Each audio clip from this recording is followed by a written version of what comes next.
This is Pete Moore, NYC Halo Talks. We are going to revisit guest from episode 135.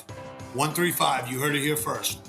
We are now going to be up to the 500s with my friend Andy Menter, and we were going to talk about Physmodo, and we were going to talk about wearing cool glasses, moving, getting the information you need, and maybe not doing that through an enterprise, maybe doing that through consumer direct. So, Andrew, welcome back to your Halo Talks. Hey, Pete, it's great to be back. Thank you. Awesome.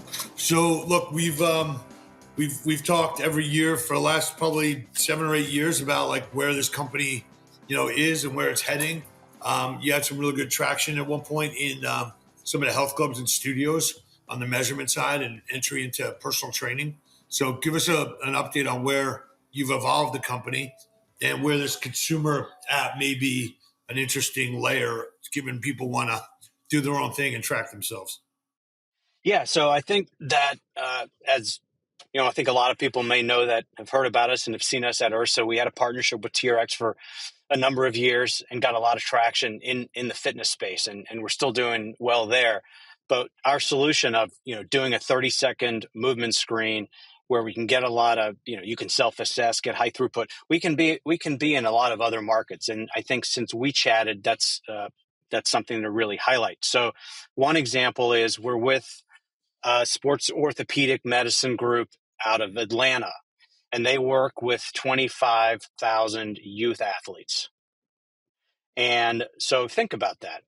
If you want to screen 25,000 people and do it, on a fairly regular basis, you're going to need something where you can get, such high throughput. And so what are we screening for? What, given that population of orthopedic, either surgeons or doctors or preventative, whatever it is, they got 25,000 as their youth pop in Greater Atlanta. What do they want to screen, and how often should they be doing it, and how do you do that for them?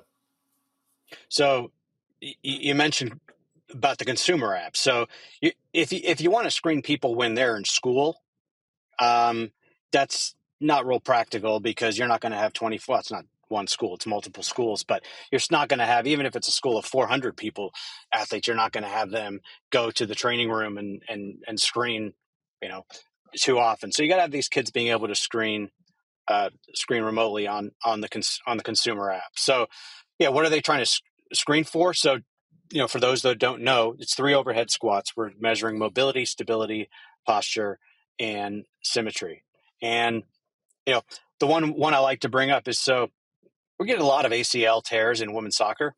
Yep. Girls basketball. My niece is playing this year as freshman in D2 in basketball. She's torn her ACL. She's at Roosevelt in Chicago. It's with what's that conference with, like Ferris State and Grand Valley? It's pretty top D2 school. Okay. So yeah, but I mean, she had teammates, basketball, men's or women's, especially on the women's side with ACL. So one thing we're looking for are, do you have a valgus fault?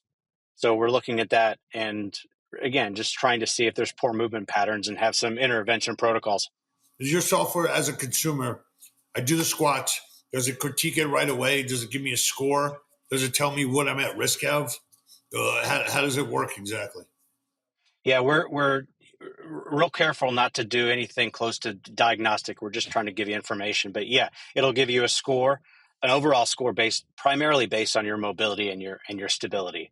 Point out where you may have some issues, some inefficiencies, and then we have a personalized protocol about what you can do. Here's a set of 3 to 5 things, Pete, that you can do to help yourself. Now, if you track the data, I'm all for like science, and I know you guys have been testing this, but if I have a low score and then like a week or 2 later, I bust my ACL, okay, that's actually like a linear, hey, we told you had some issues here. You should have gone and checked out or figured out, how to recover from this or whatever it was before you got your ACL. Or is there not enough data to say, hey, people with great scores, they also bust their ACL, like it happens. They do a different type of turn or something happened in the game or, what have you. So how do you kind of either support that claim or combat that if I was a naysayer, which I'm not, by the way. And I like your glasses as well. Okay. And I'm all about Yeah. Physmodo. Okay. For quite some time now. So does a score indicate an actual injury? And is that a trend analysis that you could show someone and be like, hey, look, let me tell you what this is going to do for you and for your team, because this is what happens when someone gets a low score and they don't do anything about it to get injured. X Well, percent. I like that, because so there is research out there which has gotten some scrutiny looking at the FMS, and I think the number is maybe 14.3. So their max score is 21 on their screen, and some research saying if you get below a 14.3, you have a greater propensity to get injured. Again, there has been some scrutiny. So a couple things. Right now, since we are now finally going out with this new version we have where people can do the screen, we also have the soreness map front and back, where you can put in your soreness front and back, injuries, and then we can have the tracking. So today, no, we don't have that FMS 14.3 equivalent, but yes, that's what we're driving towards, to Okay. say you have certain number, and we can go into not just, hey, you have mobility issues, you're going to likely have an injury or more predisposed to an injury, but specifically your shoulder is 43, below which of 43 you're more likely to get a shoulder injury. Now, the one thing I will add to that is, here's the issue, because I won't name the name, but talking to a college, they said I don't want that information. Ooh, interesting. Because if I have somebody that I know, if they're below a 43 and they have a greater chance to get a shoulder injury, and they get a 42, and then I put them out there and they injure their shoulder, I have some liability issues here. Wow. Okay. So That's the so kind. it's kind of interesting, because you got to, it's people are looking for, ways to sue people, because that's like a big thing. I want to pivot towards something completely different. You just mentioned something that I don't talk about on any podcast to date. You said we got a new software version coming out. When you started this company, did you have any idea how many new software versions you were going to have to come out with? I didn't know how many software versions, and I didn't know that I have to do about 1,400 decks. But yeah, Right. it's 2025 almost now. I think when we started in 2016, we were going to be out by 2021, something like that. 4 years later, we've just kind of rebooted after COVID. So Right. I just think there's my. it's when I started my software company back in Arizona, I thought we were going to like update and modify, but I never really fully contemplated what like new versions were. You know, it's like launching a completely new product. Well, I don't know about you, but when I launched this software, I didn't really know anything about software. So that was a challenge. I understood. I loved what we're doing. Like, hey, I've had a left Achilles tear. I have a torn left meniscus. I have a ruptured bicep tendon left side. Slap tear left side. It's all left. It's all asymmetric. So I'm interested in, okay, there's this asymmetry issue I have going on, and I have a passion for what we do. I love the people we work with. I like the different markets. Uh, I just don't know. I just didn't know the first thing about software. So, but now I do know. So that's Here's helpful. my point. Yeah, one of the things that take away here is that if there's an entrepreneur that's listening and they are an entrepreneur and they're doing something in the bricks and mortar space, let's just say, or they're a personal trainer, and you want to become a software company or you want to build a software, just realize that the software is always wet. It's never done. Okay, it's a continuous, shell of different codes that's coming in and out of it, and it's not something that launches on its own. I don't think people fully appreciate what needs to go into building and maintaining and then upgrading and a new version release of any kind of software.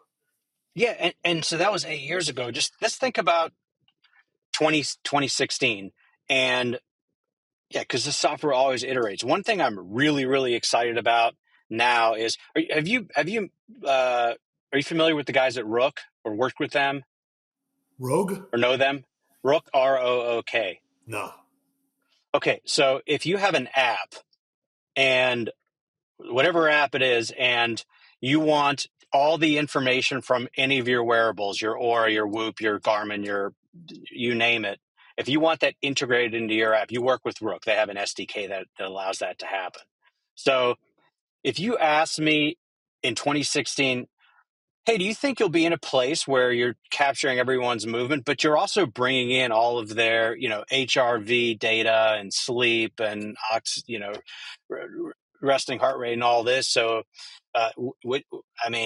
what are your thoughts? I'm like, I didn't even know what the hell Whoop or anything was 8 years ago. I mean, But it wasn't that's as a question popular. for you. So Do you feel like you're in the position as like you're going to be the interface and everyone's going to link into you as like the central app?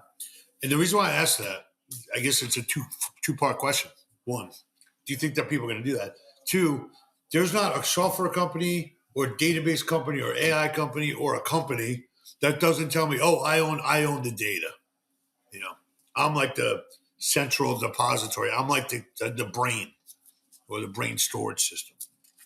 Those are my two questions. Second one's kind of a question. I don't know what the question mark where I put it, but you know what I'm saying. there were two questions in there. Yeah, No, yeah, we don't. layered it on. I don't think any of us own any of our data. No, technically, I mean,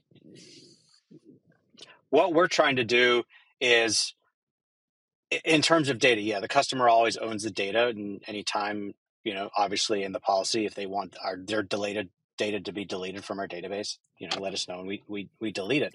Right. But we are excited about being able to aggregate, de-identify, aggregate all that stuff, and come up with some pretty cool insights. What I really like about um, on the wearable side is, look, I'm getting a recovery score from my Whoop, and that's based on how primarily how I slept and my stress level and all that stuff, right? And then I get a big message from Whoop saying, dude, you should just go peak day to day, go crush it, or you shouldn't even get out of bed.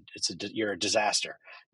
Something along those lines. Well, I've gotten this awesome sleep scores, HRV, all that stuff, great recovery, and it says you're ready to go. Well, um, the story I like to give is that when I did this long hike and I got a 97 on my Whoop because I slept well and I was relaxed and all that stuff, and Yeah. it wasn't, but I have a torn meniscus, so I couldn't walk. So I was getting a 34 on ours for my biomechanic, but my biometric kind of physiological data was good. So what is my true readiness? And so I don't know, because you need to look at both. You need Okay. to look at how you're moving that day and all the others. And so that's what we're aiming to do is we want to be the biomechanical piece. Let's integrate some of the others and not tell you what your true recovery is.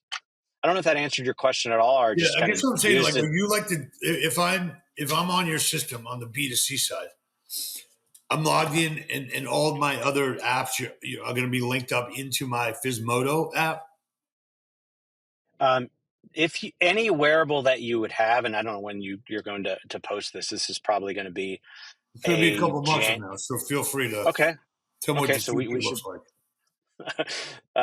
yeah, yeah. So for onboarding, you'll have the option, if you'd like, to integrate any of your wearable data from your Garmin or Aura or Whoop. You don't have Yeah, to, but if you do, we're going to be able to say, okay, that's the score you have there, but now we're also going to look at the movement score you have from Physmodo, and then let's try and work to see where's your true readiness today. got it. And then how often would I need to, or would I want to, or should I update my Physmodo score on my human movement? Yeah, so look, we think we'd like for you to measure as often as possible. And so, but certainly at least I'd say once a week. The problem, I think, there's a lot of really good movement stuff out there. I mean, movement technology is awesome. It just takes too long in many cases. And people, you don't have even 5 minutes to do a movement assessment, more than every 2, 3, 4 weeks. So 30 seconds, we want you to do it quickly because there's too many variables into affecting how you move. Um, have you been driving all damn day? Have you had a huge workout the day before? Imagine if you actually just got your HRV once a month or once every few months. It's not really valuable information. How often? How much does it cost for me to, as a consumer, to go on the app? It's $8.99 a month, or $89 for the year. But we're having, when people come on the app, we're not saying, hey, Pete, before you can do anything, I want your first name, last name, date of birth, name of your firstborn, all that stuff. We're just having people come on the app and then do the screen. And if you like it, then you can give us some information. And if you don't want to give us any information, that's okay. Just give me your first name. But, give me what sport you play, what's your date of birth, so we can give you scores, not compared globally to everybody, but compared to your age group, compared to your demographic, compared to other baseball players. So hopefully a lot of decent, rich information. And we just want people to try it out and, try out the screen as much as you want. If you don't want to move forward, and that's okay. And we've done something wrong. If you're the orthopedic group and they got 24,000 kids and they're trying to like actively monitor those kids, in that case, you would charge them an enterprise license fee. Yes, correct. If you're kind of there, if you're like their remote monitoring Halo enabler, what else could you be testing down the road through your technology? Or what else would people want to test? Is there anything? Yeah, you could do? It's related to, I think, the question we get a lot. Can you do other movements? Well, the answer is yes, but we're not going to. So two things. Number one, there are movement assessments that do multiple screens. And so some may say, we've heard before, I'd love to get shoulder rotation. Well, we don't do shoulder rotation, but I think that some of these companies that may be perceived as competitors, and maybe they are, I guess, but we could be working together with a lot of these companies. So for instance, if you are getting a great score on Physmodo every single time, good for you. You're probably doing just fine. If you get a really bad Physmodo score, maybe you do want to do something a little more comprehensively. So let me introduce you to this company that does 5 or 6 assessments. You got to spend a little more time, but we see us as, okay, we're now seeing your score is either low or your score is low compared to your baseline. Let's investigate further. So no, I don't plan to do other movements, but where we are going to be helpful is just from our own movement, is there are a lot of insights. So one example, people like to get a better score, so they squat deeper. Well, what happens then is they lean further forward in order to get that for deeper depth. So that cancels each other out. Now, why does that happen? A lot of times it's because their dorsiflexion sucks. So I use that as an example because we're getting all these insights about why it's happening just from one movement. Just as a random question, is there any assessment or any job requirement that you would be required to or asked to do this study and then send in your results as like you have to get a certain amount of points, or maybe on your ACT? We might have to have a certain grade point average to get into a college or what have you, let's just say. If I'm going to go and sign up and try and become a firefighter, right? If my Physmodo score is below X, like I'm probably not gonna make it. Is it guys that do I don't know, any kind of, like, if I worked at the post office, and I wanted to be like mail delivery, I'm doing a lot of walking, or I don't know. I'm just trying to think, is there any like job application or job screening that has to do with this as like a mandatory part of like the evaluation amount, or like something you have to do before you apply? I'm just asking. So, no, I think I love that. I love that question because there's two things. So we've worked with special ops, and these are people that are already in the military. But yes, at a recruiting station, absolutely, we should be there because people are doing other tests to see if they're qualified. Well, if someone is fast, strong, powerful, smart, you name it, a lot of good things, but they can't move, probably not qualified. And you can hide injuries, pretty easily, but if you move poorly, it's tough to hide. That said, it's a challenging market. One, not really I'm going to spend a lot of time and money going after, but on the workers' comp side, and we're starting to dabble in this a little bit with partners because there's no way in hell I'd go try and do this myself. But yeah, I don't think, like, if you want to go be a warehouse worker at Amazon, then you have to, yeah, I mean, theoretically, you should be able to squat at least 75 degrees to be able to do that. Whether they could make you do that assessment and you have to do that, without which they wouldn't give you a job, there's probably some legal issues there. However, I don't know, maybe not. I think there's a lot of scenarios where you're saying, all right, so Pete, you average an 82. All right, so then you end up getting Hold on a second. Is that hurt. good? Because I don't like being used as like a guinea pig unless I get a Oh, good you know score. what? That's actually really good. No one gets an 82. Yeah, I'll 50 is take an average. I don't 82. know Keep why I going. went. Don't edit this. Okay, you're I got an 82. 82. You are So the what does that do? specimen. What does We that know do? you are. Well, I'm just saying. So let's just say you go out and hurt yourself. In the warehouse. Unlikely, because Unlikely, let's because I got can an we. 82, bro, and I'm responsible. I don't know. That's just So, I I okay, screwed fine. this up. Can we just let's just start the whole podcast over? I think we should use someone else who's not in his elite physical condition as a Okay, hypothetical. that's a good But point. it's unlikely. It's unlikely that we're going to find anyone that would meet the bill here. So let's just keep talking about me. Let's whatever your score may be, let's say by some freak chain of events you hurt something, right? Yeah. Not And you another go get person, myself. yourself. Okay, go on. Yeah. Okay. You wouldn't know. You're a non-violent human. All right. So then you go get your surgery or you rehab or whatever it may be. So we know how you move. We know you're an 82 at baseline. You come out of surgery, you're going to be a lot lower. So now we're like, okay, Pete, we're going to bring you back to the job, not in 3 weeks or 3 months or 6 months. We need to get you back to where you're moving like you were prior. We need to get you back to that 82. That's where I see a ton of value with this. Now, there's no one's come up to me and said, "Man, you are a freaking genius doing a movement assessment." Never heard of that. Well, yeah, there's a lot of I think there's a lot of realization that a lot of people get injured and there's a lot we can do about it. It's just, how do you scale it? So, yeah, what you're suggesting would be great if you could do it on a scalable way, and There's we some think we can do occupational that. health companies that we're working with right now that may be interesting to do assessments with. I'll follow up with you on that separately. I think that yeah, this We should is run we're getting some inquiries in there, and like I said, I partners like you or whomever else, great. It's just not it's a very, very valuable market that, as you know, costs a lot, and we have other markets that are large and easier to get to, and Yep. but this is exciting. Great. All right. Well, thanks for coming back on.